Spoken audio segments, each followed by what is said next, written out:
drugs, or ideas, what you consume influences who you become. On the Mind and Matter podcast, we learn together from the best scientists and thinkers alive today about how your mind-body reacts to what you feed it. Before starting Mind and Matter, I spent 10 years in academia doing scientific research. I got a PhD in neuroscience where I focused on neuroendocrinology and the neurobiology of behavior, and before that, I specialized in molecular, developmental, and evolutionary genetics. I use my scientific background to help parse and translate the information that guests share on the podcast. In addition to the podcast, I write long-form written content inspired by the show where I integrate what I've learned across episodes. I also have a free weekly newsletter where I provide you with upcoming guests, share links, and provide commentary on scientific studies and research that I'm reading, and more. Visit mindandmatter.substack.com to find all of my content.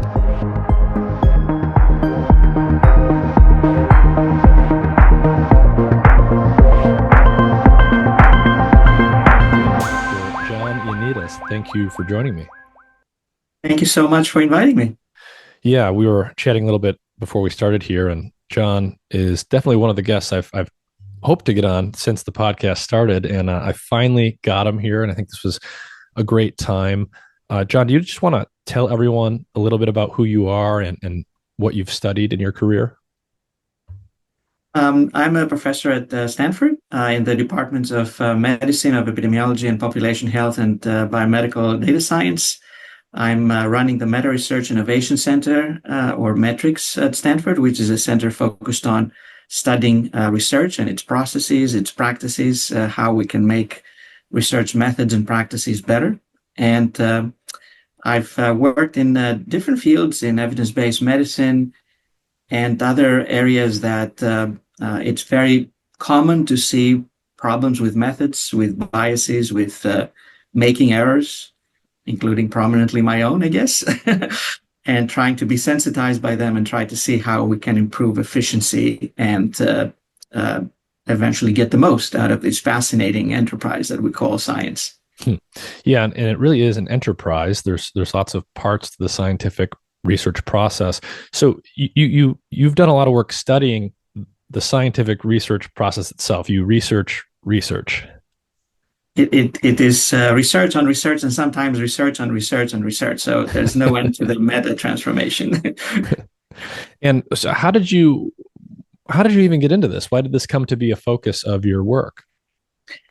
I think from my very early steps in trying to do research, I was very interested on methods.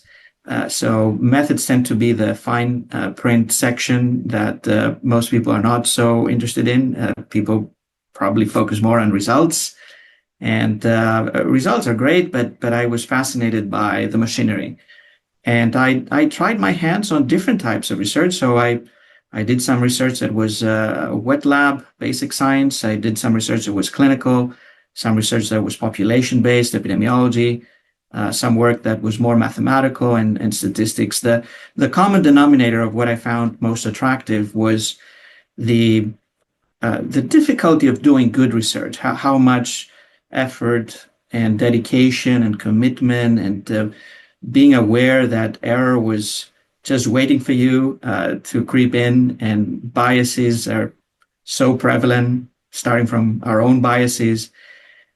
And also seeing that play out in pretty much the majority of papers that I was reading to try to inform my evidence base and try to see what I would do next. So increasingly, I was interested to try to understand the problems in the methods and the machinery rather than just a specific result, which might be interesting and fascinating to pursue. But I thought that unless we can improve our methods and the way that we run our investigative efforts, our chances of getting reliable results would be pretty dismal. Yeah. And, I want to dig into a lot of different things with you, including, how we identify whether results are likely to be reliable, what markers of unreliable work are, give people a sense for some of the problems and the biases and the replication issues that are out there. But also, I think one thing that we'll come to is, I've also gotten interested in sort of the research process itself. And, especially as we're entering this new age where we have AI tools, there's a lot of AI-based large language models and other AI-based search tools that are helping people search through and synthesize the literature. One of the things I've become fascinated by is there are problems in the literature that aren't.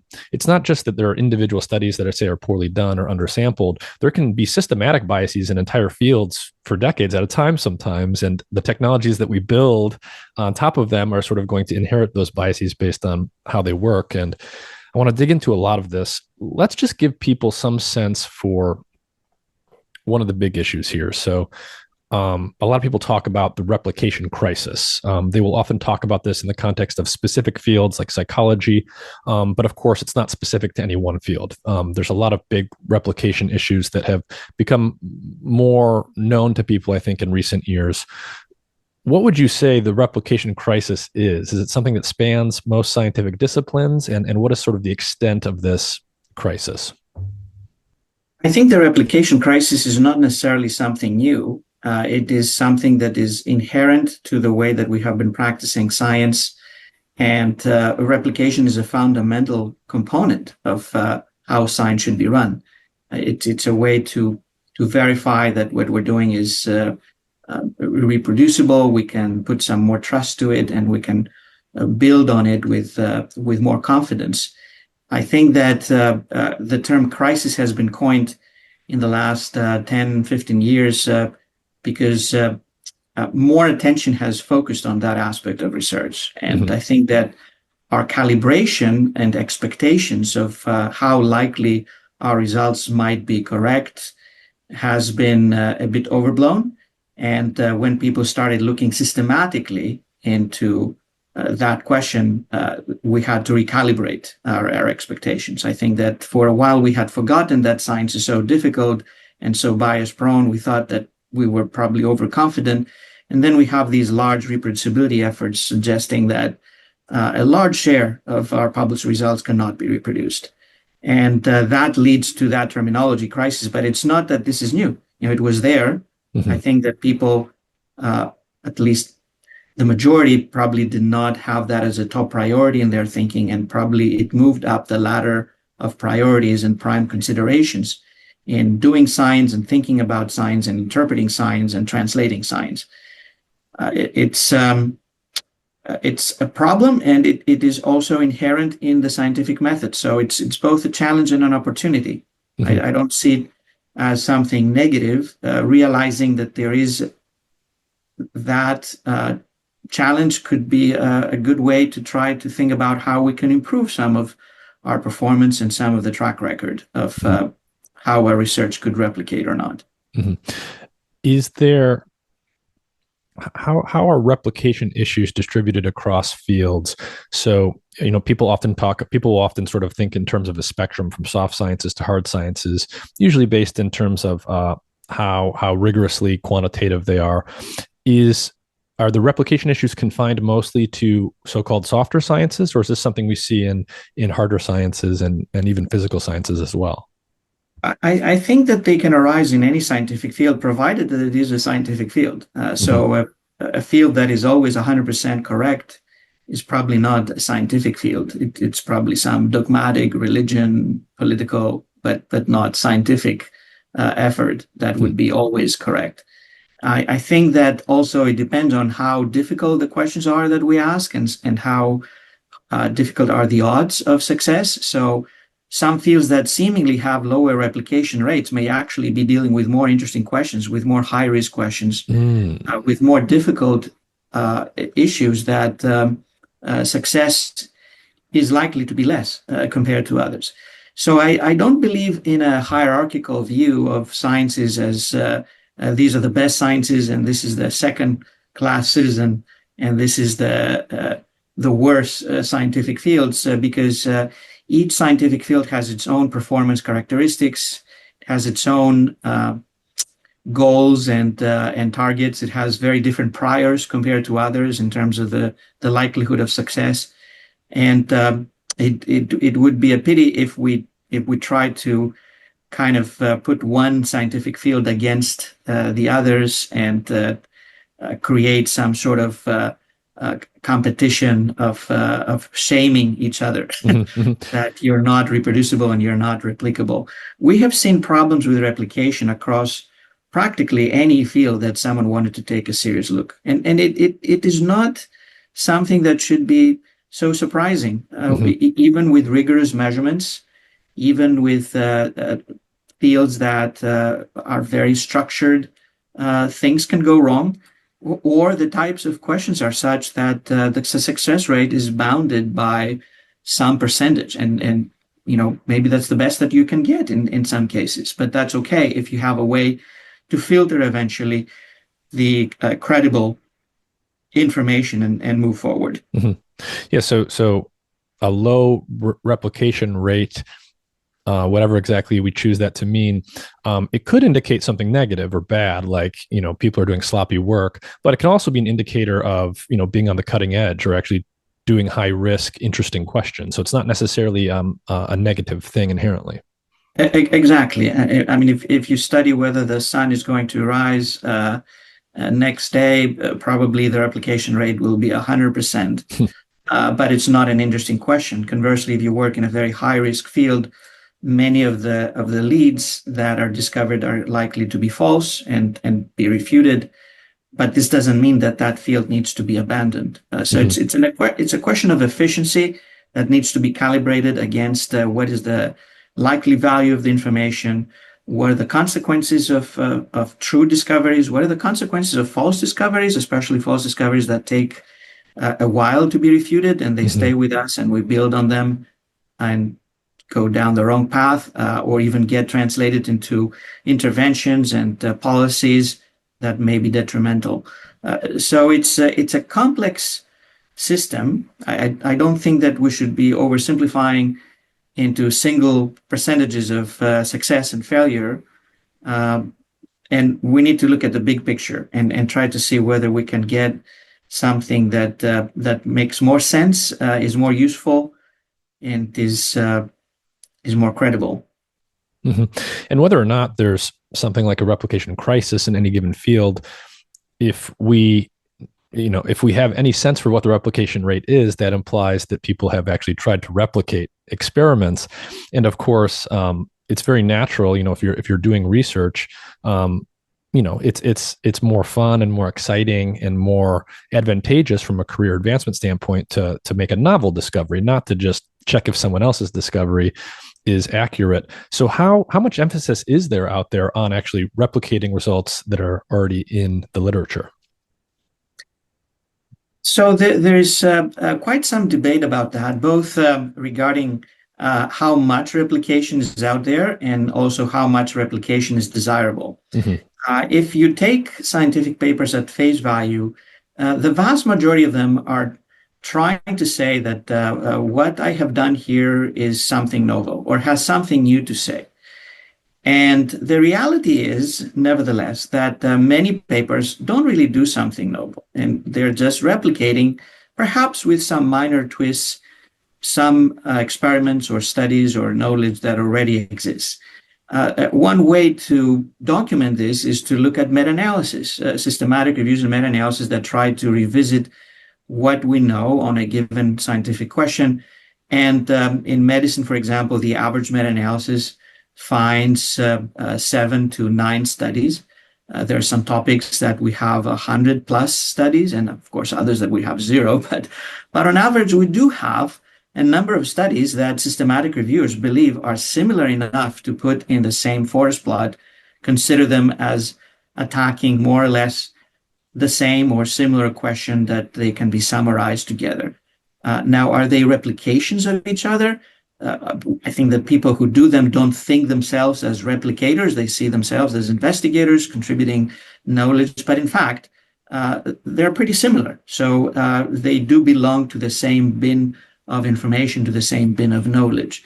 So there's more replication than we have knowledge, probably. It varies a lot across scientific fields. I use the example of meta-analysis. Even whether we perform systematic reviews and meta-analysis has wide heterogeneity across science. In most biomedical fields, there's a lot of meta-analysis. In some fields, there's more meta-analysis than primary studies. And in other fields, there's very few. And some fields still have done hardly any such efforts to synthesize the evidence and see where do we stand, what do we know, where have we done a lot of studies and where have we done no studies at all. So there is wide divergence on both the extent of replication and even the willingness to look at how much replication has been done. Mm-hmm. That goes even a step further when you think about what is the desirable level of replication, because an argument that is raised very often is that you cannot just try to replicate everything, and that would mean that you will have a lot of waste, and you're then trying to replicate waste, and that would be a loss of time and resources and effort, and we need to move forward and give priority to discovery. This is partly true. Probably there are some experiments or some studies that are so horrible and so useless that nobody should care about them, and we should just put them to rest. But at the same time, I believe that replication is integral to discovery. It's not necessarily separate from discovery.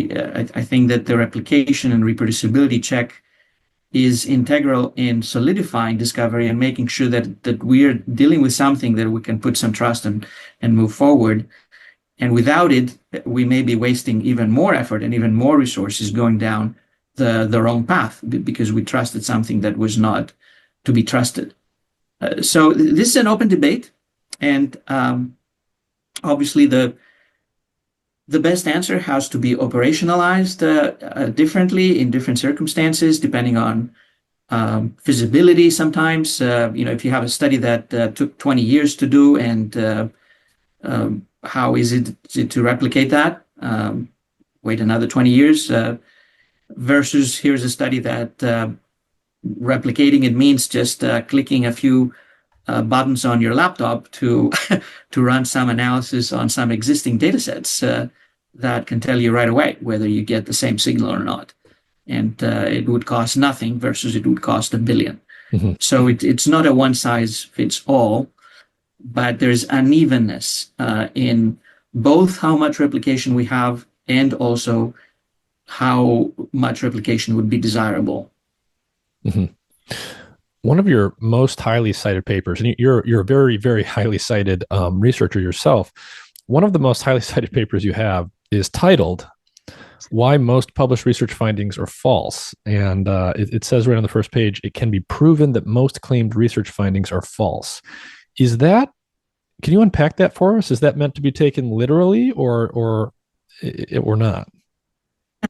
It is literal. I mean, it's a bold statement, perhaps, but it is basically modeling the chances that if you come up with a discovery based on, let's say, some statistical threshold of significance, and you say, I have found some signal, some treatment effect, some association, how likely is that to be truly so, and not a false positive finding. So it tries to see what the impact of different factors would be, including the power of the study to discover effects that might be out there to be discovered, the number of investigators who try to attack that question or similar questions and do not join forces to just do a single analysis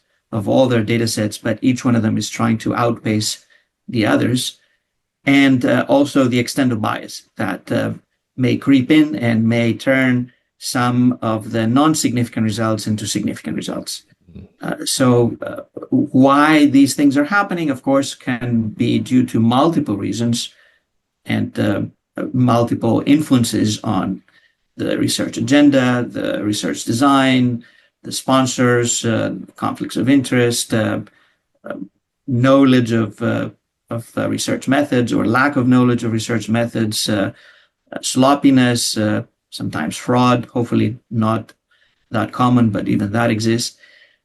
So if you build their composite impact, under most circumstances where you can think of how research is done in most fields and most types of designs and most types of questions that we ask, the probability of a statistically significant discovery to be a true positive is less than 50%. And in some cases, it's much less than that, especially when we talk about a very lenient statistical significance threshold of a p-value of less than 0.05, which is what most fields traditionally have used. Mm-hmm. So I don't think that it would be surprising, and it is actually congruent with what we see with empirical results when we try to reproduce or replicate empirical investigations. Mm-hmm. I want to talk a little bit about statistical significance and what that means and how we define it and how it's used. Of course, if you just sort of think in, if everything worked the way that we hope it worked, scientists do scientific research, they submit their research to the peer review process. So other people that have similar expertise have to actually check their work. And if they agree that the work is good enough, it gets published. And then, of course, after it's published, it's hopefully going to be open to anyone to look at. And then other people can look at it and discover the results. So, for example, journalists will often report on the scientific results that are published in the peer-reviewed literature for a lay audience. Obviously, that work is published in journals by technical experts. If everything's working as it should, then a journalist is going to look at it and they should be able to take it at face value, right? They should be able to say, this was published in Nature, therefore it's a very reputable journal. It's been peer reviewed. 2 or 3 experts have looked at it and checked it. And it says right in the paper, statistically significant. Of course, as you know, and anyone who's in the research world knows, of course, that's not exactly how things work. Just because something's published doesn't mean it's rigorous or replicable. Just because something's statistically significant doesn't mean it's actually true. For people who don't know what a p-value is, can you explain that concept and what we mean by statistical significance in normal speak? Okay, I think that any effort to simplify these concepts probably will lead to a wrong definition, unavoidably to some extent. But one simple way to put it is that it is one way to provide some sense about what would be the probability of finding some result that is as extreme as we have found, or even more extreme. So deviating from the null finding, like there's no difference or no treatment effect or no treatment benefit or no harm or no signal, no association. So we find some signal. What is the probability of finding that signal or even a stronger signal if actually there is no signal, and if actually, that is kind of silenced. There's no bias. This is kind of taken out of the usual way of thinking about it, based on what we have done. So, if we do see a small p-value, this doesn't mean that we have a very small chance that this is not true, because it much depends on what are the starting chances that there is some signal. And if we're looking at a field that has no signals to be discovered, and let's say we were very unlucky and we selected to go into a scientific field where there's nothing to be discovered, then no matter what the p-value is, we're stuck. We will get some very nice looking p-values, very small p-values, but they will mean nothing. And it's always a challenge to understand and calibrate what is the field that I'm working on and how much is there to be discovered there. Now, a paper being published in a peer-reviewed journal is better than not being published in a peer-reviewed journal. And we know that peer review does improve scientific papers, and roughly about a third of scientific papers become better through peer review. maybe 5% become worse. The editors and the reviewers manage to make the paper worse. And how do we specifically know that? And what exactly do you mean by better or worse? So there are some studies, for example, like some that Sally Hopewell and others have done, where we had access to the original version of a paper and the final published version, and also the reviewer comments. And let's say independent scientists tried to arbitrate very carefully to see whether the interventions of the peer reviewers and editors improved the paper in some tangible way, not improving commas or full stops or just a little bit of the aesthetics of the language, but some equation was wrong and it was corrected, or some data had been miscalculated and that was fixed, or some information was missing and that was really added. Conversely, some important information was there, but it was removed, which makes the paper worse. So roughly based on this type of empirical evaluations, we know that, as I said, about a third of the papers get better, about 5% get worse, and about 2/3 are not really touched materially by peer review. And now these that are not touched materially does not mean that they were perfect. It's very unlikely that they were perfect based on what we have seen in terms of biases and errors and misrepresentations and flaws. Very likely most of them have problems that simply were not detected by peer review. Reviewers are over fatigued. They have very limited time. They don't get paid for what they do. Sometimes you ask 20 people to get a couple to agree to write a review that is usually 100 words or 200 words, and half of that is not really saying anything, and maybe there's a few points that might be making a difference at best. Without saying that peer review is a bad idea, it's not a panacea.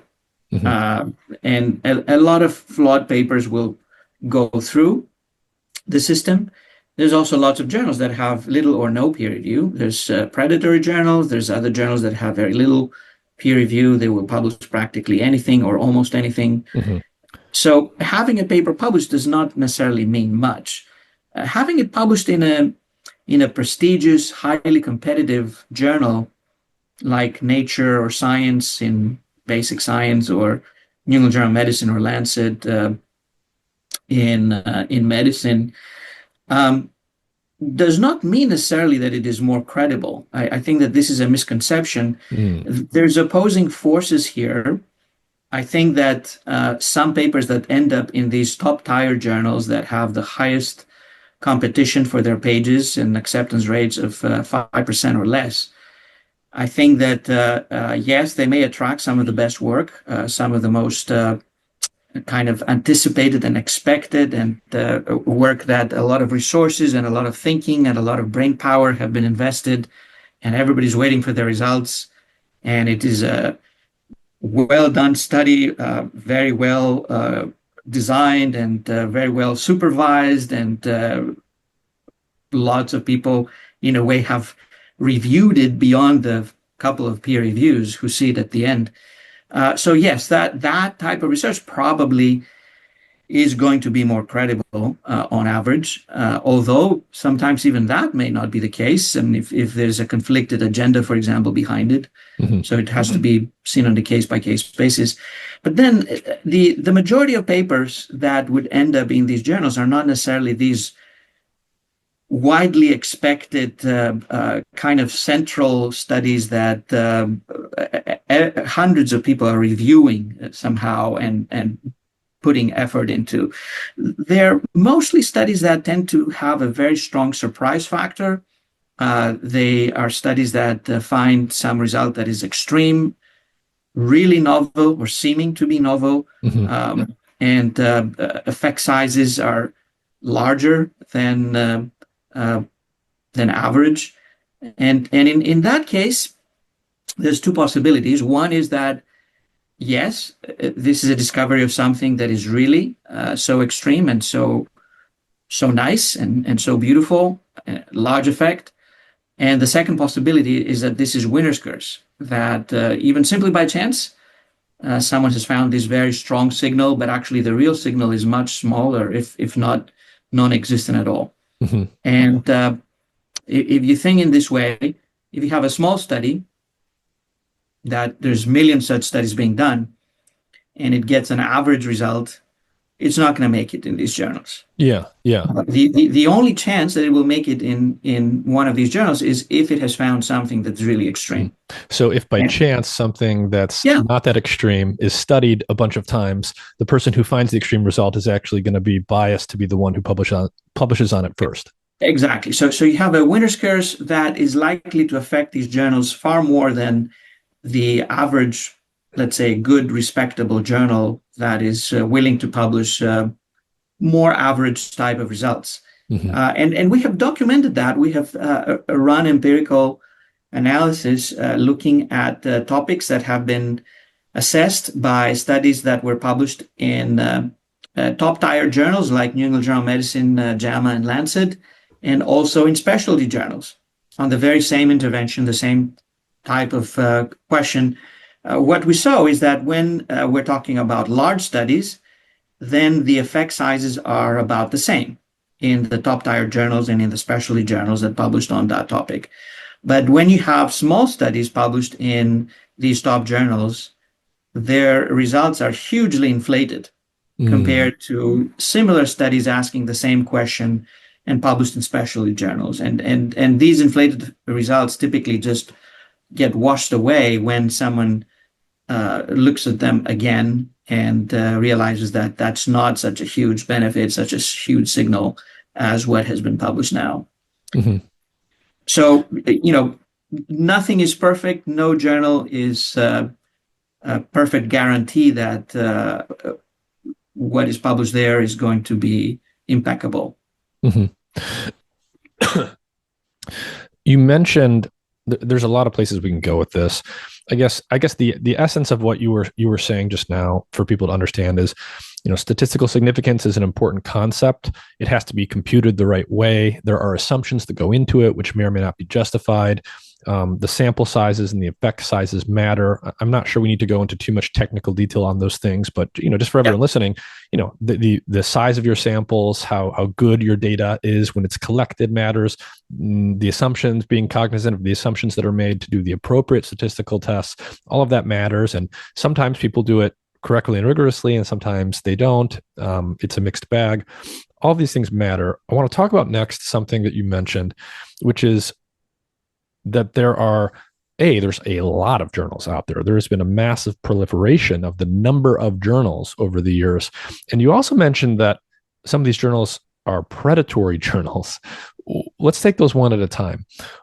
How many journals are out there? Can you give us a sense for that? And why are there so many? There's different estimates, but let's say that there's more than 50,000 journals out there. 50,000. 50,000, 50,000, yes. Wow. So, yes, indeed, that's a huge number. Of course, that covers all science, and there's a very large of scientific fields. So it could be that if you break it down per scientific field, for some fields, there's only one or two that really publish the majority of papers in that particular domain. In some other fields, there's just a very large number that could accommodate the literature that is coming out of scientific efforts. So it's not that every paper can go to any of these 50,000 journals. Some papers have a more limited target journal space compared to others. But clearly there's a lot. And we don't even know the full number because, as I said, there's some that are less visible. There's many that are predatory, which means that they are just small or more than small businesses that you pay some money and the paper will get published practically with no peer review. There's a growing array of mega journals that publish thousands of papers every year. The typical journals in the past used to publish 100, 200 papers every year, some of them a bit more, but not much more. And mega journals, by definition, they publish more than 2,000 papers every year. Some of them publish more than 20,000 papers every year. So they have peer review. Their acceptance rates are not 100% unless they're predatory, but they may be accepting 30, 40, 50, 60% of what they receive. And then you have a very wide array of all sorts of specialty journals, and with different business models, with a very large publisher industry that is making lots of money out of that process. So the publishing industry is a roughly $30 billion annual turnaround. That's 30 billion in revenue per year. In revenue, and the profit margin for the big publishers is in the range of 30 to 40%, Wow. which is, if not the highest, among the highest compared to any other really legitimate enterprise. Yeah, I mean that would be that's as good or better than the profit margins of like Apple.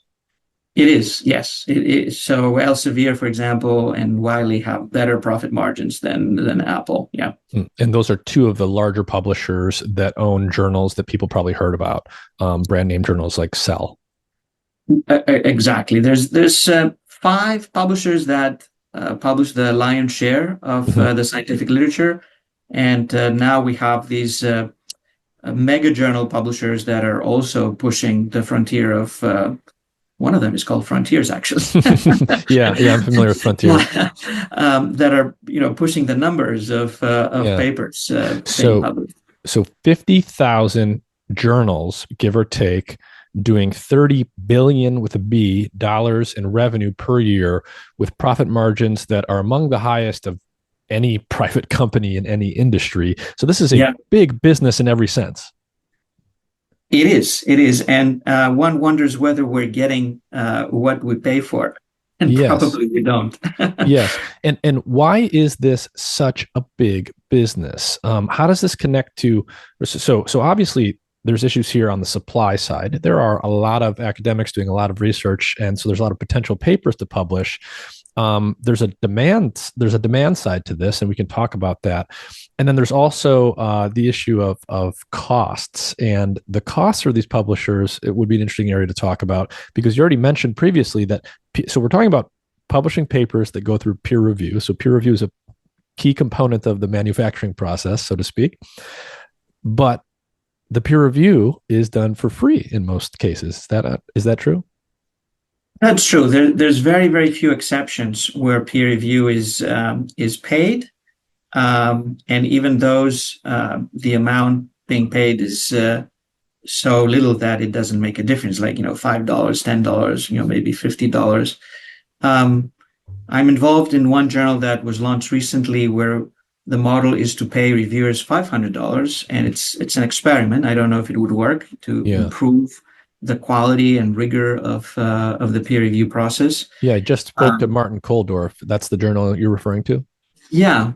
So I see it as an experimental effort.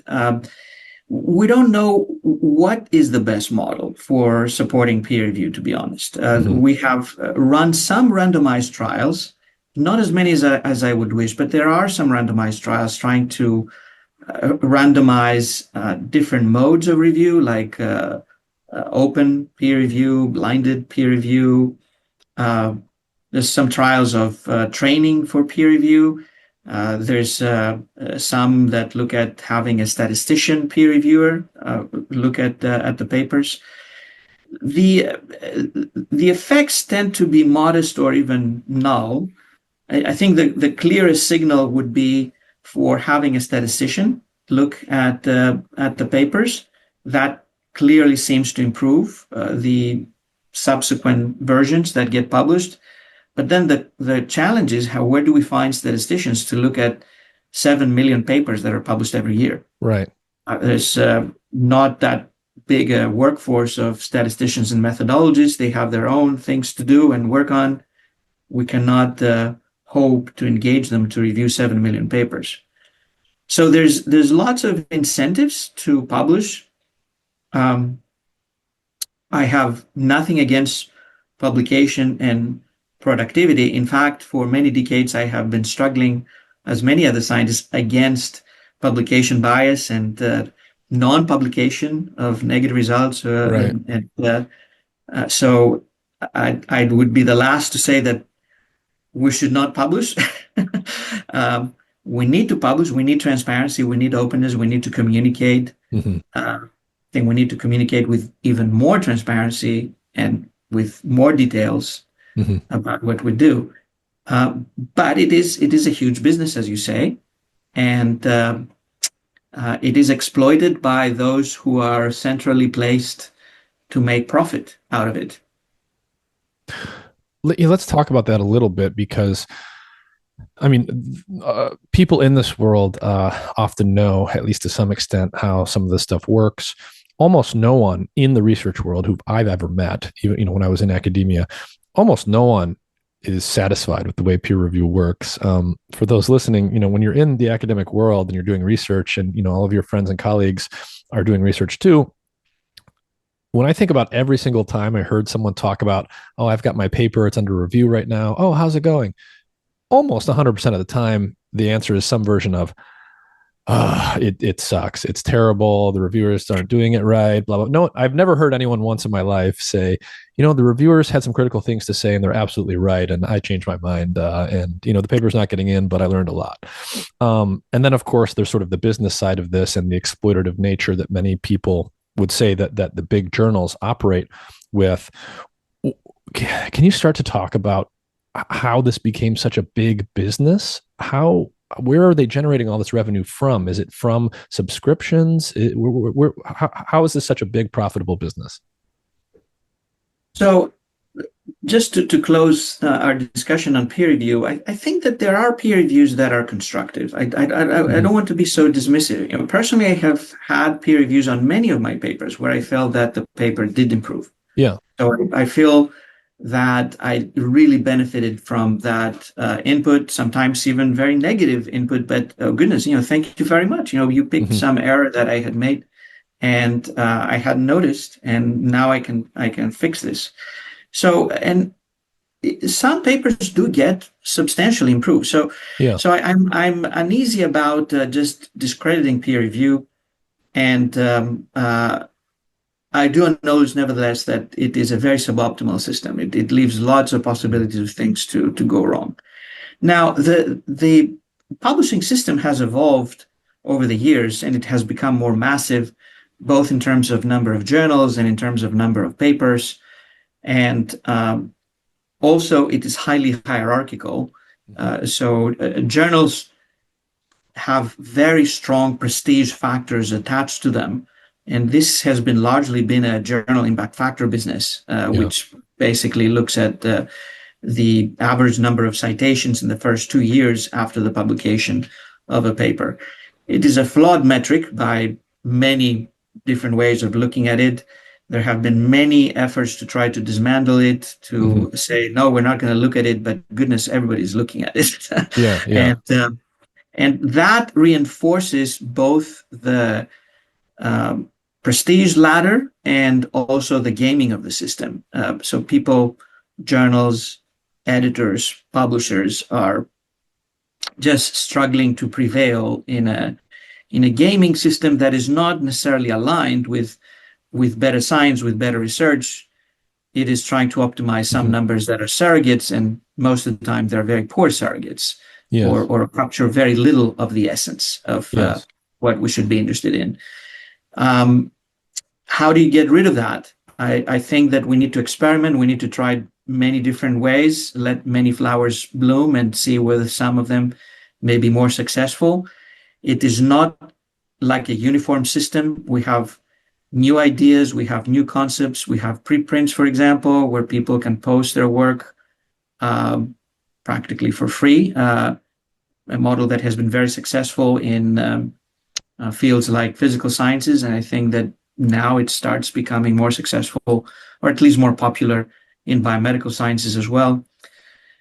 We have models like eLife, where journals are seen mostly as a platform to perform review, hopefully good review, and then the authors may decide to publish their papers regardless of what reviews they get, but they will have the reviews along with what they publish. And I think that we need to study peer review rigorously to understand what it does, what it does not do. Also study who is doing what. Some very fundamental questions like what kind of editors do we need? For example, most of the high-profile journals, they don't have editors, people who are highly credentialed scientists who are in the top of their fields. They have professional editors who they only have experience as editors. They may have done some background training, maybe got a master's degree. Some of them maybe got even a PhD, but they never kind of did a lot of scientific work themselves. They're editors, and that's what they do. Is that better? Is it worse? I mean, they will defend the model as being more objective, that they don't care that much about who is submitting and what they say. They're kind of remote, but I mean, how remote can you be and still be relevant to a field? I think that that's a challenge. So even very fundamental questions, I think should be open to scrutiny and assessment in terms of do they improve or do they make things worse? But just getting down to the nitty gritty here to make this super concrete for people. So we got a $30 billion industry. So there's a lot of revenue being generated with high profit margins by these big name journals. Like, where's the money coming from? Like, what is the specific revenue that's being generated? Is it a high cost to publish that the researchers are paying? Is it subscriptions to the journal that many people are subscribing to, or is it? So some of the revenue comes from subscription. A large part of the revenue comes from subscription, which means that universities and other institutions need to pay these publishers a lot of money in order to be able to have access to the papers that their researchers are producing. And how are those prices determined? Is there sort of a free market where the prices are set by supply and demand, or not? Well, in theory, it is a free market, but as I said, there's really very few big publishers, and that creates a situation that is probably more close to a cartel. So if you really had 50,000 players that are independent, truly independent, probably the prices would go down.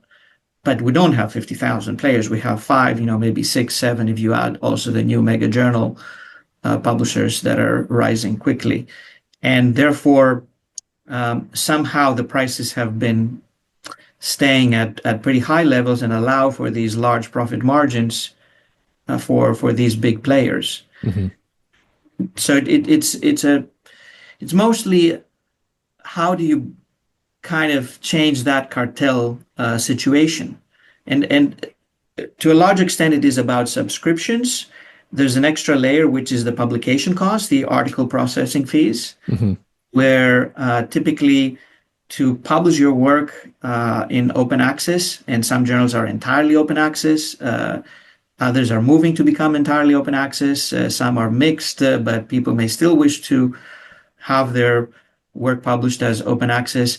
They have to pay several $1,000s to do that. And in some of the top journals, they need to pay more than $10,000, more than $12,000, in Nature, for example, to have a single paper published. So just to be clear for those listening, if in some cases, if you see a paper out there published in a place like a journal like Nature or another big name journal, if it's open access, which it may or may not be, if it's open access, that often means that the scientist who did the study, who led the study, paid thousands of dollars just to have it published so that it's openly available? Exactly. Yes. Which means that money is removed from that scientist's budget to do research.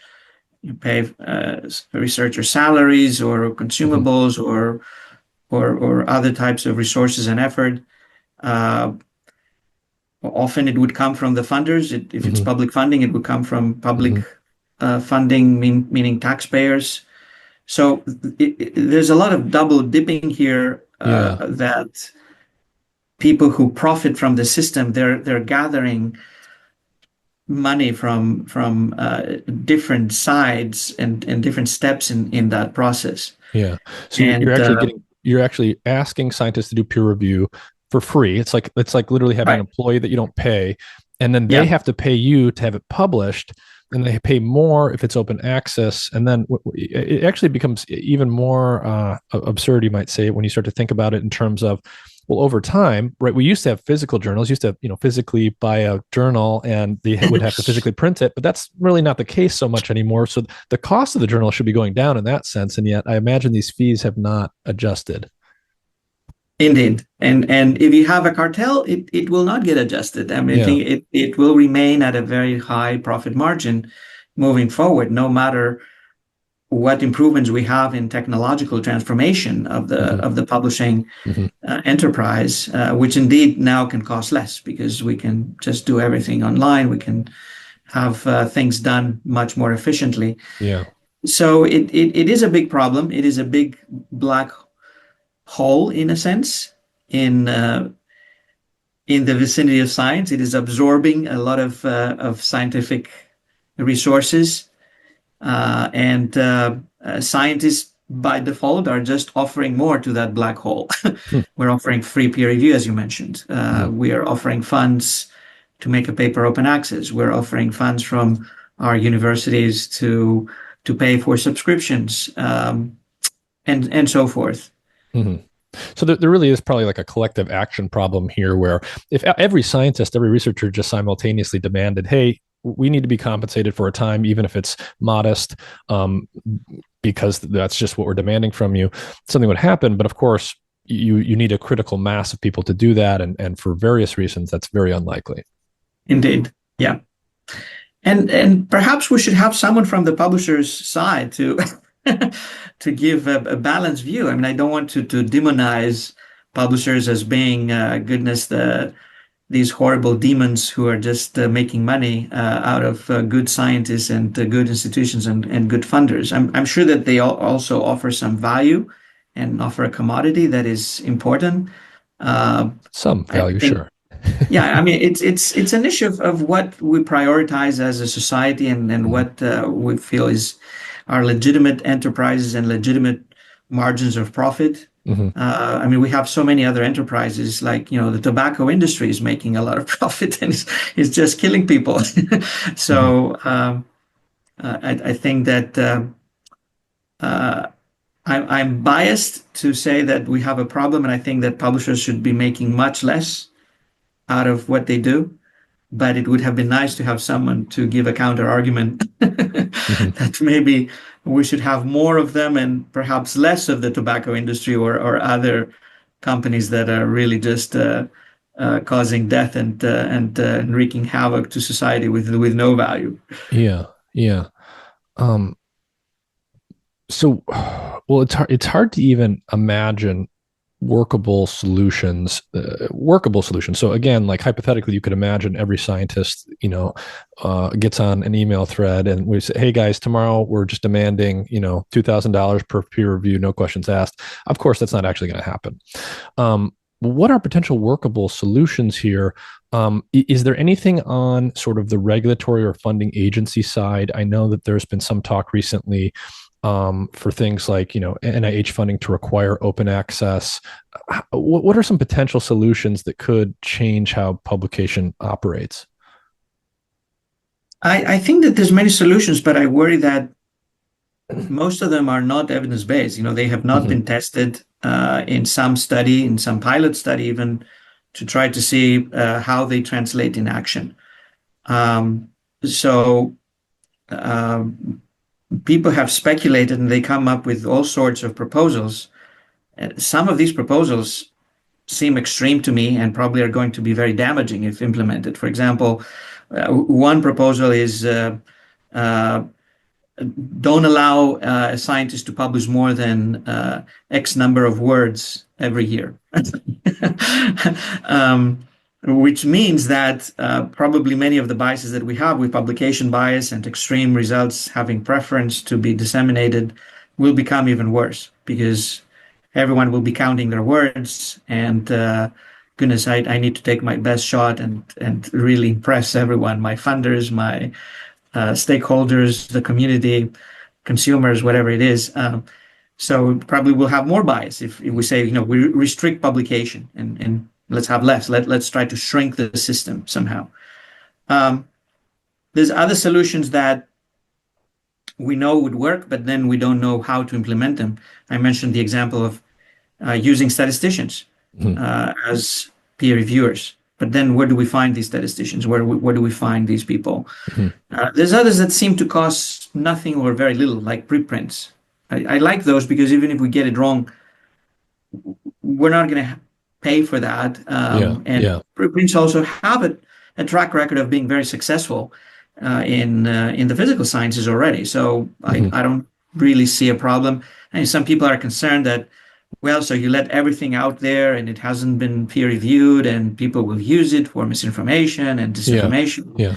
It will be all a mess. Well, that is happening already. And having peer review is not really that much of a safeguard. If you Yeah. have something wrong, you can still be very Yeah. widely disseminated. So for Uh, those unfamiliar, a preprint is basically, if a group of a science group will do research, they will make a paper, and historically you would send that off to peer review, and if it goes through that process and gets approved, then it gets published in the journal. A preprint is the idea of you send in the draft to a preprint server in parallel to submitting it to a journal, and then it's public. You can see it on the internet. Anyone can read it, and it says it has not been peer reviewed yet. And I guess the idea is this allows everything to get out there for everyone to see what's out there. And on the one hand, arguments against doing that might be, well, if it's not peer reviewed, then you don't have quality control. You might have bad research out there that then informs the public or misinforms the public. But on the other hand, if you let everything go out there in an open way, it enables everyone to scrutinize it. It helps get around issues where just because two reviewers reject a paper doesn't mean it's a bad paper. Maybe a lot of other people would have approved it. And so there's those two sides to this, but the preprint is sort of putting it out there before it's actually going through a journal. exactly. And I like this. And personally, for most of my empirical papers, I would try to have them pre-printed Mm-hmm. early on Mm-hmm. when I feel that they're in a fairly mature stage, and I plan to submit them for peer review. But I mean, nothing is perfect. Even preprint servers would not accept everything. I think that medRxiv, for example, accepts about 75% of the preprints that are submitted and declines the others for various reasons. Some of which may be legitimate. For example, they may be not original data. They may be more like opinions. I would argue it doesn't hurt to have opinions as well, Mm-hmm. provided that it is clear that this is just an opinion piece. And some others may just be rejected because they're felt to be potentially dangerous, let's say. um, so that's very tricky to decide, and even more so when supposedly a preprint server does not do any peer review. I mean, that's what it's supposed to be. Mm-hmm. It allows something to be posted before any peer review. So rejecting something because someone who typically is not qualified to even judge the work, but just looks at the title and gets a gut feeling, oh goodness, I think that this may cause trouble. I'm not going to post it. I think that that's problematic. So there's no perfect solution at the moment, and I I think we should just keep trying different options, different possibilities, see how they work, try to map their strengths and their weaknesses, and do some testing. Do some real studies, empirical studies, comparing different types of peer review, different types of publishing, different ways of reimbursement or of intervening in the status quo and see what kind of a perturbation we get, Mm-hmm. rather than just say that, oh goodness, it's all wrong and it's so inefficient, let's dismantle it. Well, if we dismantle it, maybe it will become even worse. So I think we have to be very, very careful Mm-hmm. in what we do. But one thing that seems clear here from listening to you, but also from my own experiences, the ecosystem as it exists right now um, is hackable in different ways. So because so much is citation based and publication volume based and prestige based, because you even have, as you mentioned earlier, predatory journals that will essentially publish anything without going through being true to the spirit of the peer review process, they're just trying to collect publication fees. You could have unscrupulous researchers out there, and to some extent you probably do, that they can just churn out mediocre paper after mediocre paper. They can self-cite themselves as many times as they want. They know that they can get it published at one of the 50,000 journals that's out there, and you can crank up your H-index or your citations through artificial means. Is the ecosystem facilitating that kind of behavior to any significant degree? This is happening to a significant degree, indeed. And I think that different metrics are more easy or less so to be gamed. And metrics like journal impact factor, for example, is highly gameable. Mm-hmm. And this is one more reason why I think it is not a good metric, besides other arguments that is a journal level. It is just an average and a highly skewed distribution. It is, I can add probably 50 reasons why it's a bad metric, but it is also gameable. And the same applies to number of publications. Number of publications currently is highly gameable. It's very easy to publish papers, very large numbers of papers in different journals. So I think that metrics that are highly gameable probably should be abandoned. We should not be paying attention to them. And we should prefer metrics that are more difficult to game. Now, once a metric acquires more prestige and people respect it more, it is expected to be gamed more. So people will try to game that particular metric because this is how I'm going to be judged. This is how I'm going to be promoted. This is how I'm going to get funded. So people will try to look good in that metric as well. But some metrics are far more difficult to game compared to others. For example, number of publications is extremely easy to game. Right. H-index is more difficult than number of publications, but it can still be gamed. Yeah. Why is, just to make it explicit for people, why is publication number easy to game? Because there's 50,000 journals that are just waiting for you to submit anything and publish it. So if someone wants to submit 1,000 papers tonight, if they have the money to pay for that, they can get 1,000 publications by the end of the day. The other thing that I learned from my academic days was very often, when you see a paper, there might be 5, 10, 20 or more names on it. Very often, some of those names are on there simply because they shared a reagent with someone else. Exactly. And there's lots of different ways to get your names on papers that that might not involve you really doing much of anything in terms of the research. Right. So again, if we pay a lot of attention to number of publications, people will flock into the author's masthead. They will try to become authors in papers that actually they have not contributed to. And that creates a further boosting of unhealthy ecosystems where the director or the professor will be an author no matter what on anything that comes out of the department, even though they have no clue about the work that was done. And then also the associate professors. And then, and at some point, maybe everyone will be an author on everything, even though their contribution has been minimal or completely none. So authorship is very easily gamed. And this is why I believe that it should not be taken into account in judging individuals or teams based on number of papers. I don't think that should count. If they have published one paper or if they have published 10,000 papers, both of them may be legitimate. So I'm not saying that we should penalize those who publish 10,000 papers. Yeah. Maybe for communicating their work properly and in sufficient detail, in sufficient depth, they need 10,000 papers. That's perfectly fine. Or maybe they can do it with one. I don't think that should be an issue. They should not get a better grade or a better salary or a better chance of promotion or more funding, depending on the number of papers. H-index is less gameable, but it can still be gamed. So how is the H-index computed? What is that? So the H-index is the number of papers that have received at least as many citations as the H index. So if an H index of 30 means that person has published 30 papers that have at least 30 citations each. I see. So maybe you published 100, but some of them have less than 30. Right. The number's telling you how many you have that are cited that much. Right. 30 of them have at least 30. And the most cited may have 30,000. I mean, Right, it right. doesn't say anything about what is the number above 30, but at least 30 papers have at least 30. So we know that H-index is also gameable.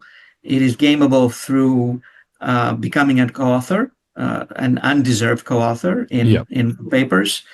And it is also gameable by people who create cartels that cite each other and then boost the number of citations. Sometimes it's so funny that they boost citations to specific papers so that they just increase the H index and they make the papers pass exactly the necessary threshold so as to boost the H index. And this is discoverable. I mean, you can see that. You can see that the distribution of citations in papers fits that gaming. Wow. So it is gameable, not as easily as just number of papers, but it is gameable. Total number of citations is even less gameable because, goodness, someone needs to find big cartels that are willing to massively cite many papers. And then again, that gaming can be revealed. It can be detected. You will see papers that cite some author 150 times. Right. Or there's a classic example in the research world, and many researchers listening will know what I'm talking about, where you submit your paper for peer review.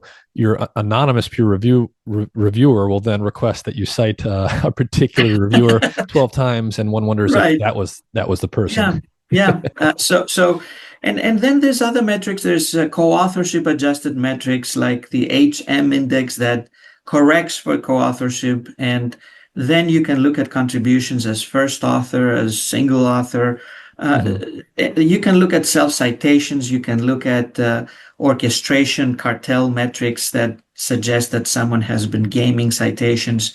So I think that we can have metrics that probe into the gaming of metrics. Yeah. And looking at the full signature of here's a scientist whose work is not quantified by a single number, like number of papers, but look at these 50 numbers, and some of them are good, some of them are bad, some of them clearly suggest that there's fraud going on here or clearly some overt gaming.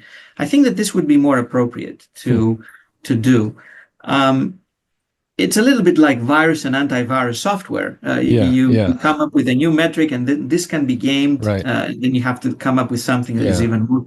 As soon as something becomes a metric for success, it stops being a good metric for success. Right. So besides metrics, I think we need to look more broadly on other issues like citizenship, scientific citizenship, use of rigorous methods, transparency, openness, sharing, sharing data, sharing code, sharing protocol, registration, especially for studies that registration matters, and it's important to register your study ahead of doing it. And for example, for clinical trials, this is the default. And for some other types of studies, I think it would also be the default. And try to see how a scientist performs on these dimensions, which means that they're rigorous about their research. Again, there's not a single number or a single thing that would say, here's a good scientist or here's a bad scientist. The same applies to institutions, the same applies to journals and to other types of groupings.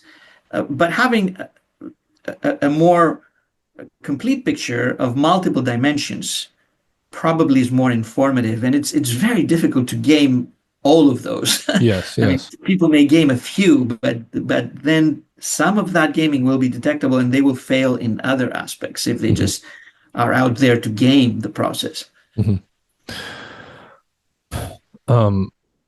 Another sort of, just on the theme of how research is conducted, we can imagine sort of the ideal version of scientific research. It's purely about truth seeking. It's an open, free market, totally based on, productivity and rigor and et cetera. But of course, we don't live in the platonic ideal of the world we live in. We live in the real world. We've talked about some of the constraints on the business side to do with, the journals and how they operate. Some of the sort of status seeking that leads to the gaming of these metrics among researchers. Another sort of intersection point is that the science itself can become skewed and biased in different ways when it starts to get very entangled in politicized issues. A big one that we're still in the midst of is the whole COVID-19 issue. Everything from where the virus came from to whether or not certain treatments work or don't work, or the extent to which they work. All of these things have been controversial every step of the way for the last several years. I remember back in the early days of the pandemic, back when there's much more uncertainty than there is now. We didn't know if there was going to be a zombie apocalypse or this was a relatively benign virus. There was lots of legitimate debate to be had on that. But very early on, I think you got embroiled in a little bit of controversy. Maybe that was justified, maybe it wasn't. But you calculated something in a paper called the IFR, the infection fatality rate for COVID. And this was back in, I forget what year, but early in the pandemic. Can you walk us through what happened there? What was the IFR that you calculated, and why was there such a big stir about this? Oh, goodness. These were horrible times, toxic times, but some of the toxicity, unfortunately, has persisted. Yes, indeed. I mean, I did a lot of research on COVID-19. My background is infectious diseases and epidemiology and population health and preventive medicine. Mm-hmm. So for those listening, like this is your particular background. You are perfectly well suited to do this. So this is let's say my field, based on these highly gamed metrics, counting citations and so forth. All these databases, have me like the most cited epidemiologist in the world, the most cited public health research in the world. So whatever is worth it. I thought that I should work on that topic. It was a major crisis, a major pandemic, a major threat, and it was important to do work, much like other scientists. And we obviously want to know what this number is. We want to know how deadly the virus is. Exactly. So one of the questions was, what is the infection fatality rate? What is the ratio basically of people who die divided by the number of people who are infected? And there was a lot of debate about this. So I was involved in the two earliest seroprevalence studies that were done in the US and in some other efforts.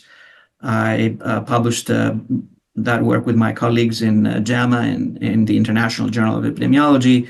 I did a meta-analysis of the seroprevalence studies that had been done during 2020, and that paper was published in the bulletin of the WHO. And then continued to look at that question with additional studies done in different samples and different countries, and continued to publish systematic reviews of that evidence.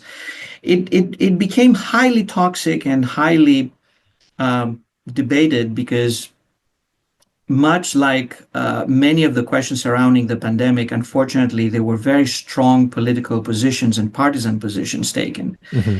And people in different ends of the political spectrum somehow endorsed specific aspects or specific positions. Mm-hmm. So even though I consider myself as the least likely ever to be political in science, and I have argued repeatedly that science should be detached from politics and should not be subjected to political pressure and should be independent and should be respected from all sides, and understood also about the limitations and biases and flaws that could happen, but really try to protect science from intrusion. Mm-hmm. That did not happen. It was a very toxic environment. And so at the time, what was the infection fatality rate that you calculated, and how did that compare to other estimates that were floating around at the time? So, for example, the infection fatality rate that we calculated in our first two seroprevalence studies in Santa Clara County and in LA County was between 0.2 and 0.3%. 0.2 and 0.3%. 0.2 to 0.3%. Meaning essentially the chances of dying for the average person if they got an infection was 0.2 to 0.3%. Right, right. The meta-analysis that I published in the bulletin of the WHO had a median infection fatality rate of 0.23, with some corrections, 0.27 without these corrections. Mm-hmm. So pretty much in the same ballpark. These numbers were far lower compared to the original estimates of case fatality rate of 3.4%. That was what we had seen in the experience in China. Case fatality rate is the number of people who die, with the denominator being the number of people who have been diagnosed.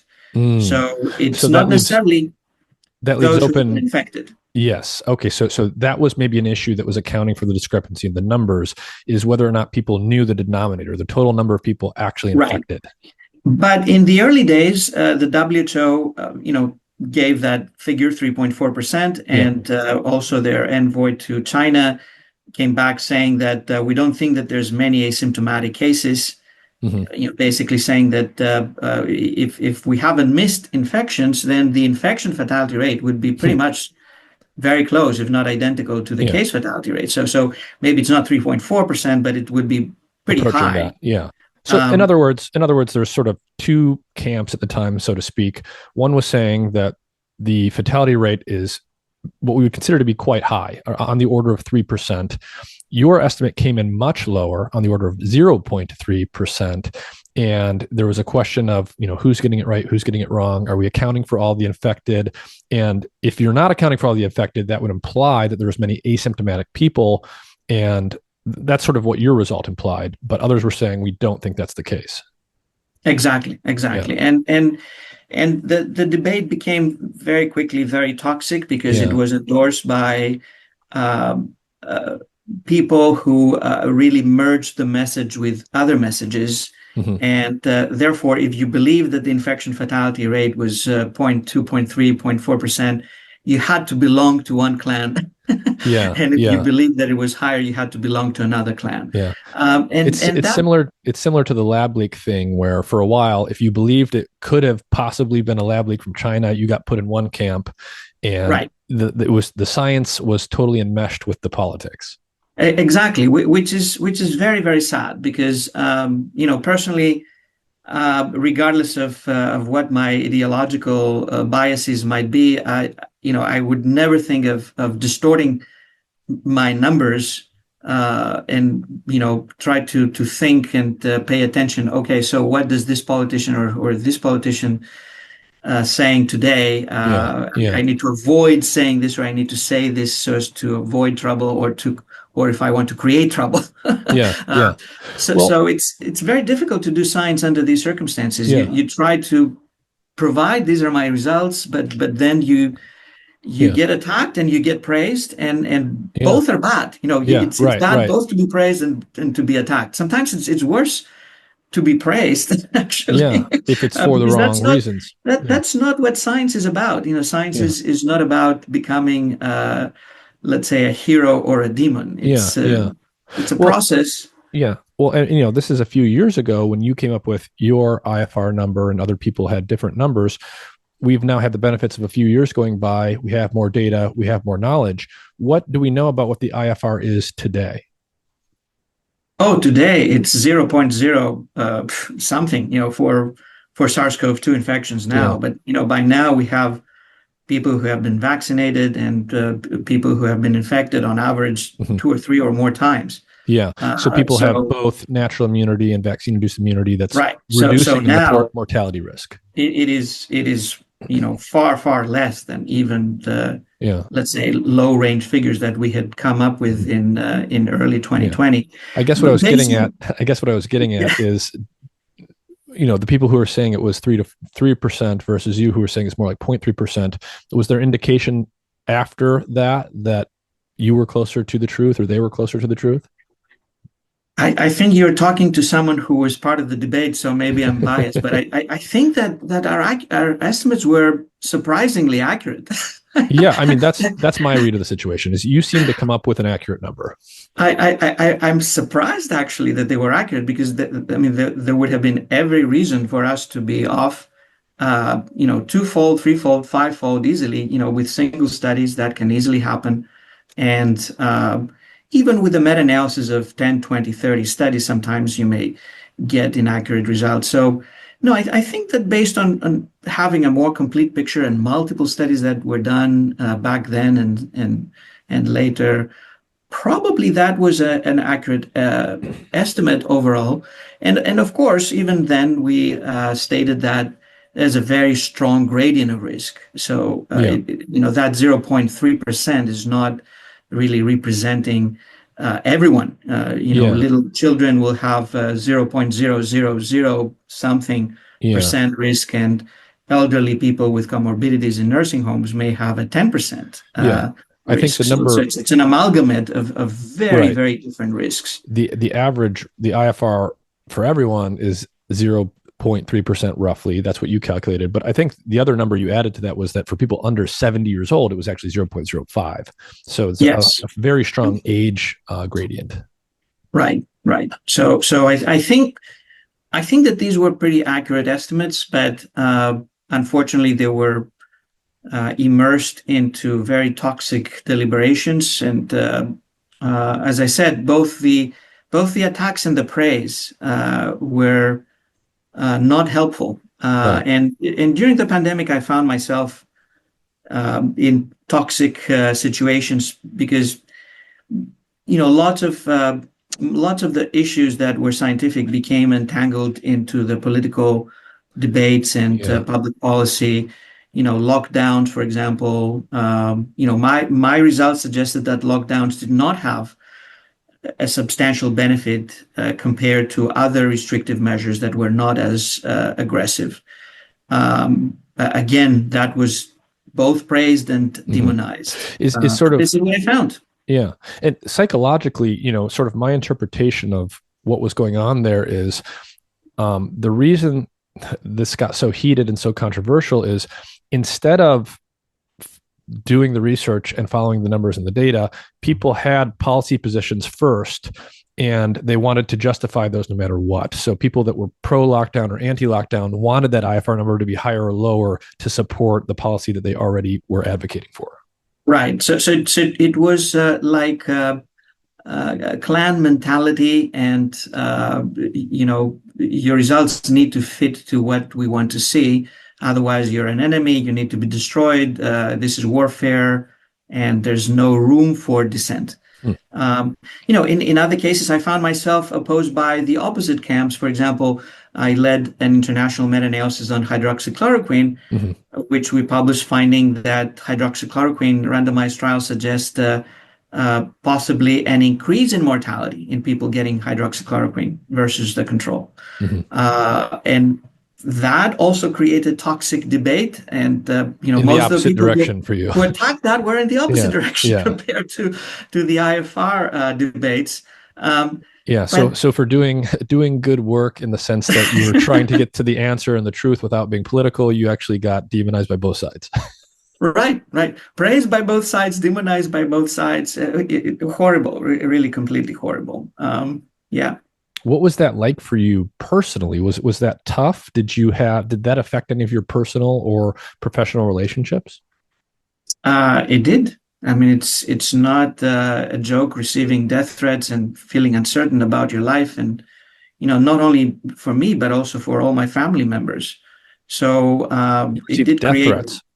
Yes. So it was a very, very nasty situation, and I was not prepared for that. I don't think that you ever get any scientific training that can prepare you for such a situation, for such a toxic situation, that you feel that your life is threatened, that the life of the people who you love is threatened, that you have uncertainty about some very fundamental issues of your existence. I feel pity I feel sorry for people who were on the opposite side of these debates, because I'm sure that they were also attacked in similar ways. And if I had some way, I would wish that they would at least not receive all that pressure and all of that toxicity, and that they would be spared, because it's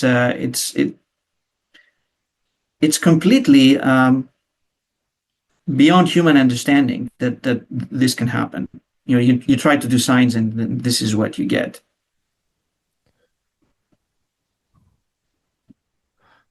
What are your thoughts about, so right now, I mean, everything that we've talked about is controversial to some extent. There's many different opinions about how scientific research should be done, from in terms of how peer review works, how the journals are structured, how the universities work, et cetera, et cetera. That all also sort of rolls into questions around funding and NIH. And of course, there's a controversy happening right now because NIH funding is starting to change. We're going to have a new incoming NIH director, Jay Bhattacharya, whose confirmation is next week, I believe, who will presumably make some substantial changes compared to his predecessor. What are your thoughts on changes to the NIH leadership, changes that are happening to NIH funding? Should people be worried about this in the research world? Is there room for optimism here? Are you pessimistic? What do you think is coming here? I think the current situation is a bit chaotic and very uncertain. And I believe that I know many people who are very anxious and feeling threatened, especially with cuts in the budget, and with uncertainty about what would be the next day. At the same time, we know that NIH funding has been instrumental in keeping the research enterprise alive and thriving, and clearly the U.S. has a very successful research enterprise in many ways, I think, compared to what other countries can do. Mm-hmm. This does not mean that our research enterprise is optimized or that it doesn't have problems. I mean, we have spent so much time to discuss about some of these problems, and there's many more. And the argument that there's so many people who get Nobel Prizes and discoveries are made, does not mean that we could not get more discoveries, and that we could not get even better work, and that we could not be more efficient in how we invest scientific resources. So I think it's important to think about science reform, and it is important to try to think about how can we make things better. We know that currently our system is not very efficient. We have many biases. We have reproducibility problems. We have difficulties in peer review. We discussed only about journal peer review. We haven't discussed about grant peer review, which has its own problems. And, study sections, for example, have served us for many, many decades.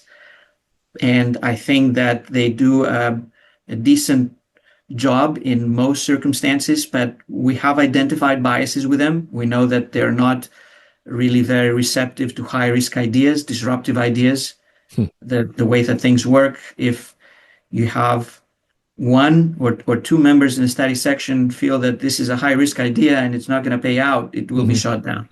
And we don't want that.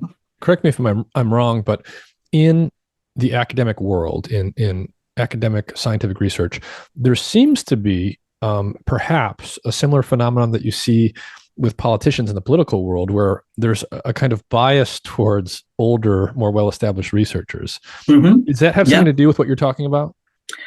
So this is a superimposed bias. One is some difficulty to get high-risk innovation and disruption funded. And of course, high-risk innovation has very high failure rates. This is unavoidable. But unless you try and fail multiple times, you will not get that one chance that will be successful and will really change the landscape. So we're not really good at that. I think that NIH, for example, performs much worse compared to Howard Hughes Medical Institute, which has a different approach of, let's give money to really good investigators and let's give them freedom for a number of years to try to get the best ideas tested and implemented. There is a superimposed bias of seniority, and the average age of getting an NIH grant is in the mid 40s, which is, I think, too late.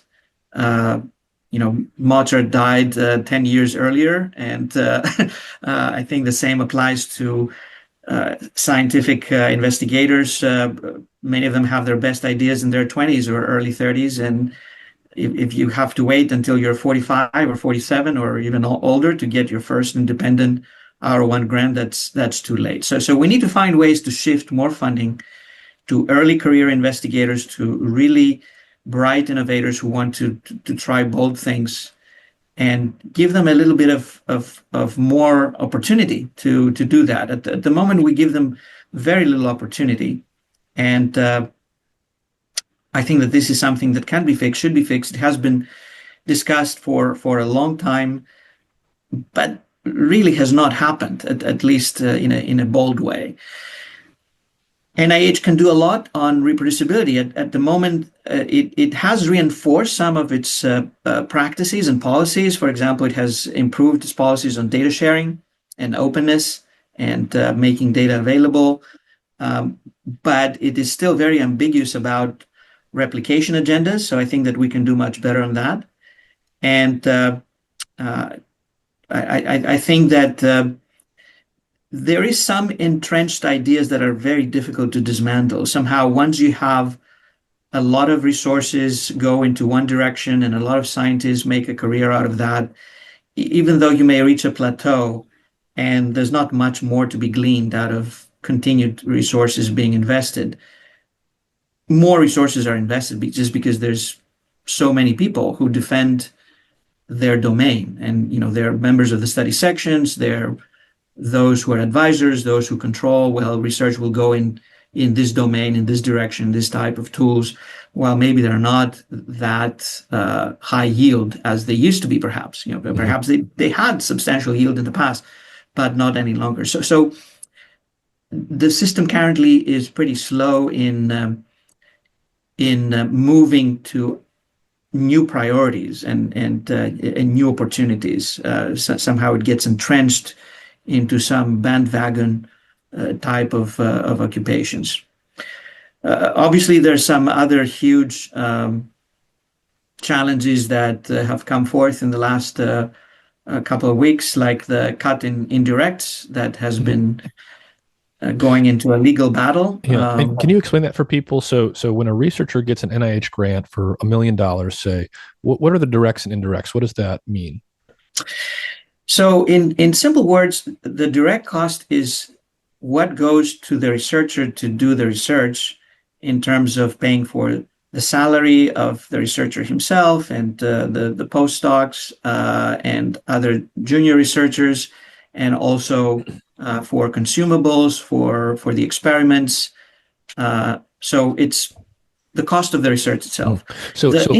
If a researcher gets a $1 million grant, naively, someone might think, oh, he gets $1 million, he or she gets $1 million to do their research, but actually they only get a percentage of that to do the research, and then another percentage, a large one, goes to the university to cover other things. Exactly. So this is the indirects that goes to the university, and in the past, the proportion of the indirects has varied from each institution. It has been negotiated between NIH and each institution.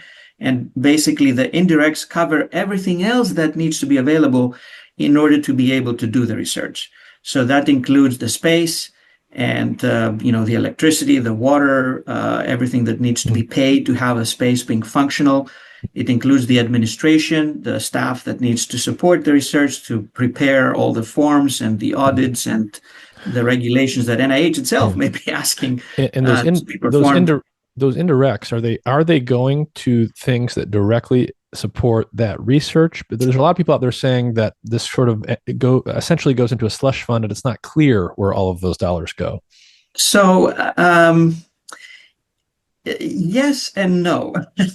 So there's very explicit negotiation, at least until now, between each university and the NIH, and the university needs to explain that this is the space that I'm dedicating to research, and this is the cost of that space and the cost of maintaining that space in a functional Yep. capacity. So literally they'll This is say that, this is the research building that where we do our neuroscience research. This is the electricity bill every month, et cetera, et cetera. exactly, this is the staff that is needed to support the research.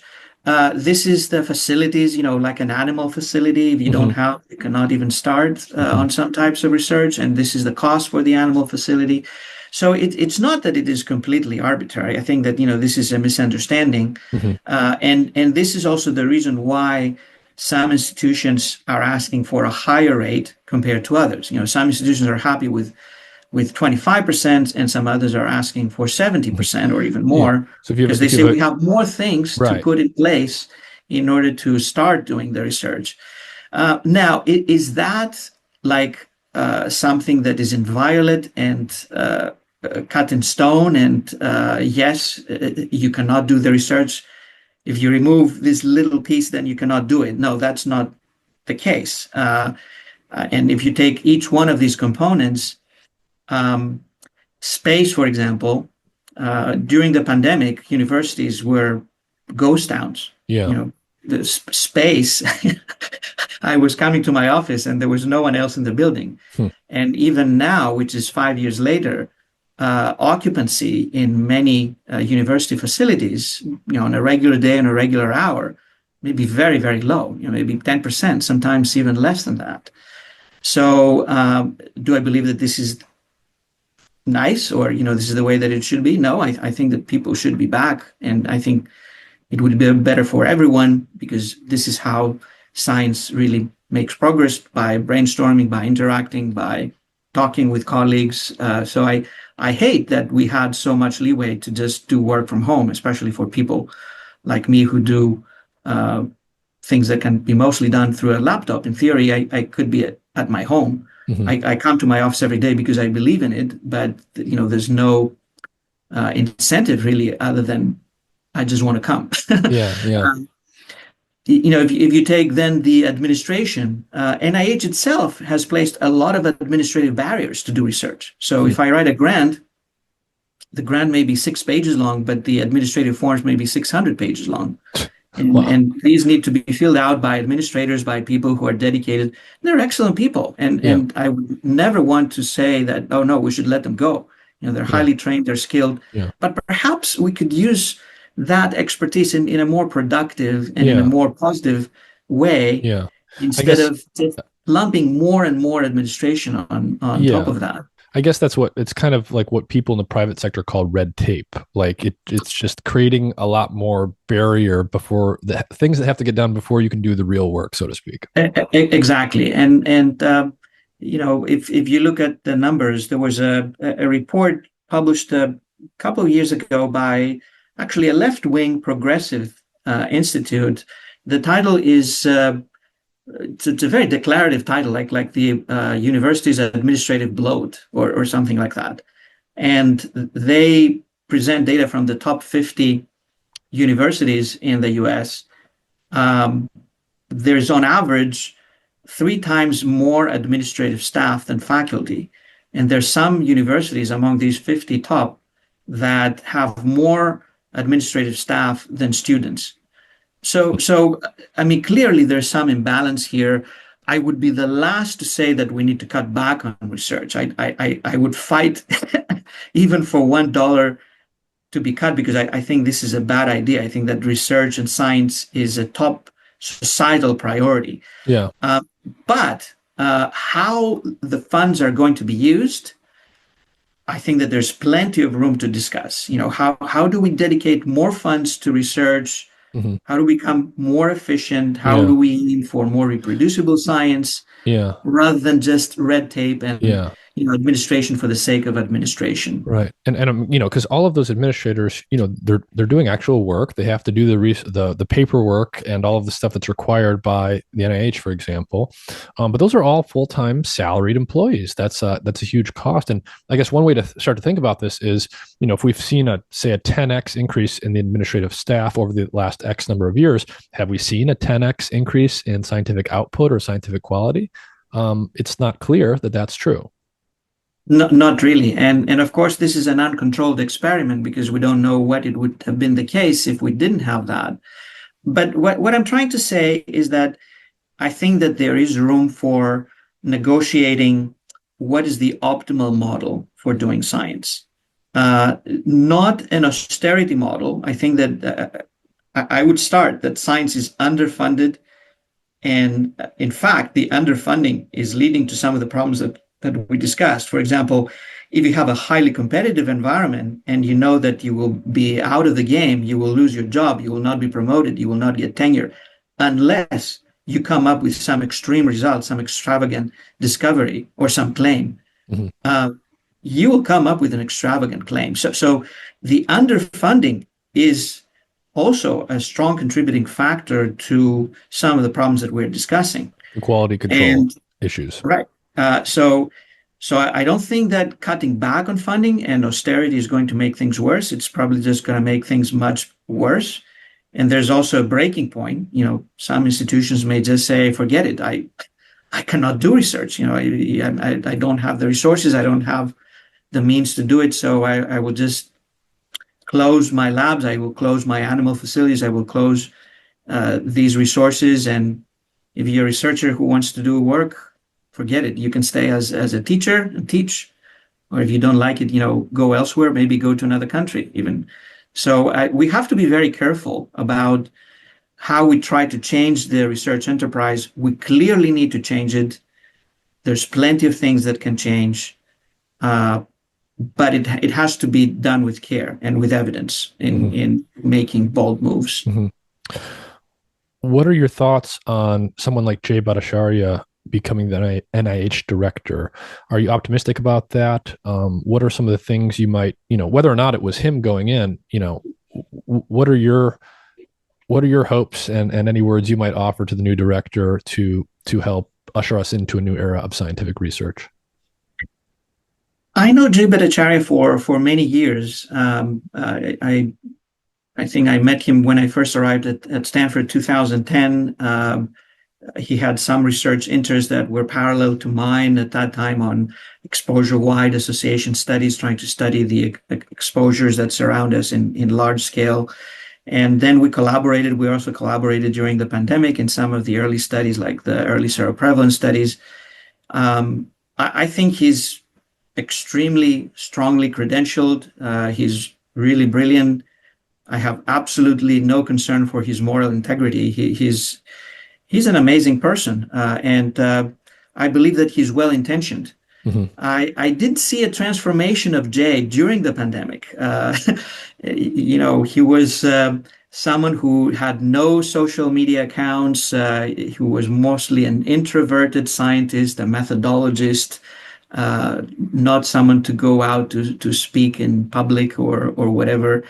And during the pandemic, based on the toxic environment that was generated, that affected him as well, I think he made the decision that, goodness, I need to fight back. And that means I go into social media, I go into media, I start talking, I start creating coalitions and declarations. And so it was his response to this. So he went from zero social media to more than 500,000 followers on Twitter X. And I think that now that he has the power, hopefully, to lead NIH, I hope that he leads it with wisdom and with care, because there's lots of things that are happening that suggest to me that the toxic environment has not passed. I think that it is perpetuated. I think that it is perhaps even escalating to some extent. There's some sort of, again, people circling the wagons and taking positions for the war that is erupting, and retaliation and retribution, and science is politicized again. I cannot think of a worse recipe for fixing science, getting it entangled into toxicity and partisanship and politicizing. So I do hope that he can really go beyond that and actually suppress this type of degeneration of the scientific debate into political or partisan debate, Mm-hmm. and think about the common good, the good of science, of research integrity, of doing better science. There's so many things that we can do better, and he can leave an amazing legacy if he really focuses on these aspects. Hmm. What sorts of research projects are you working on today? What's really exciting to you? What is capturing your attention and your excitement most today? There's lots of things happening in my center, the Meta Research Innovation Center at Stanford, and I'm privileged to work with lots of very bright people who know more than I do and learn from them every day. What I enjoy is multidisciplinarity. I work with people who come from very different disciplines, and we have people who are uh, coming from biomedicine and life sciences, and others who come from psychology, social sciences, economics, sometimes even more remote fields, but with a common denominator about how to improve research and research practices. So there's a large theme on peer review, which we have discussed already as to its importance. I'm one of the directors of the International Congress on Peer Review and Scientific Publication that we co-organize between Metrics, BMJ, and JAMA. And we also have editors from many other journals and many other people attending in Chicago in September. There's lots of very interesting ideas and lots of empirical studies done on how to study and how to improve peer review. Another large area of my work is about studying metrics on science, all these metrics that we discussed, that some of them can be gamed more than others, and how do you find metrics of gaming and counter metrics in a sense. So Yeah. we're generating databases that cover all science and all scientists, and trying to get more granular views Hmm. of performance and of efficiency. So And could you guys actually build like a UI? You could build a page where I could click on a scientist and see their stats and all of their oh yeah, metrics. well Yeah, we yeah. have that publicly available, and we update it every now and then, Oh, practically where every where is year. that? It is online. It's open to public view. It has been downloaded about 4 million times. What's it called? How do people find it? um, well, it's updated citation indicators, and in the latest edition, we have included also retraction metrics. So, for each scientist, you can see Mm, whether they have had papers retracted, which is one sign that something going wrong, and also the citations to their retracted papers, citations from retracted papers to their work, and so forth. So I believe in more transparency and more harmonization of information. The other frontier that I find very interesting to work on is on funding and funding mechanisms, which I think becomes more pertinent, especially with the major anxiety surrounding NIH. Trying to understand what do we get out of different funding approaches, who is funding what, is that the best way to fund research? Can we do better in that regard? And many other things. I mean, it's I feel like a child in a candy shop, and there's always lots of things floating around. So I really enjoy that there's so much happening in that space. I think that's a great place to end it. John, thank you very much for your time. Really appreciate it. For those listening, I should just say, oh, I've been emailing you for probably 2 or 3 years, maybe, but I've been pestering John for a while, and finally I got him on. So very excited to talk to you. I've wanted to talk to you since I started the podcast, and I really appreciate it. Thank you so much, Nick. It was great talking with you.